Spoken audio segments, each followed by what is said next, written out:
Saint کی طرف سے ملازمین کی تنخواہ 50,000 اور پینشن 20% کرنے کی سفارش۔ سینٹ کی قائمہ کمیٹی نے سرکاری ملازمین کی تنخواہ 50% اور پینشن 20% کرنے کی سفارش کر دی۔ ایکسپریس نیوز کے مطابق سرکاری ملازمین کی تنخواہ میں 50% اضافہ، کم از کم ماہانہ اجرت 50,000 روپے کرنے کی سفارش۔ سینٹ کی قائمہ کمیٹی نے تنخواہ دار طبقے کو 12 لاکھ سالانہ تک آمدن پر ٹیکس چھوٹ دینے کی بھی سفارش کی ہے۔ تفصیلات کے مطابق سینٹ کی قائمہ کمیٹی برائے خزانہ نے سرکاری ملازمین کی تنخواہ میں 50%، پینشنرز کی پینشن میں 20% اضافہ، کم از کم ماہانہ اجرت 50,000 روپے اور EOBI کی پینشن 23,000 روپے مقرر کرنے کی سفارش پیش کر دی، اور تنخواہ دار طبقے کے لیے سالانہ 12 لاکھ روپے تک انکم ٹیکس استثناء دینے اور سولر پینلز کی درآمد پر ٹیکس ختم کرنے کی بھی سفارش کر دی۔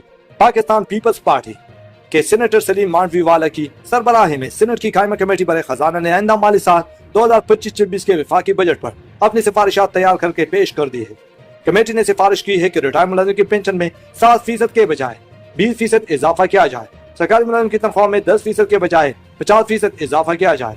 سینٹ کی قائمہ کمیٹی نے کم از کم ماہانہ اجرت 37,000 سے بڑھا کر 50,000 روپے اور EOBI پینشن 11,500 روپے ماہانہ سے بڑھا کر 23,000 روپے کرنے کی سفارش کی ہے۔ تنخواہ دار طبقے کے لیے سالانہ 12 لاکھ روپے تک آمدن پر انکم ٹیکس کی چھوٹ، اور کمیٹی نے سفارش کی ہے کہ ریٹائر ملازمین کی پینشن میں 7% کے بجائے 20% اضافہ کیا جائے، سرکاری ملازمین کی تنخواہ میں 10% کے بجائے 50% اضافہ کیا جائے۔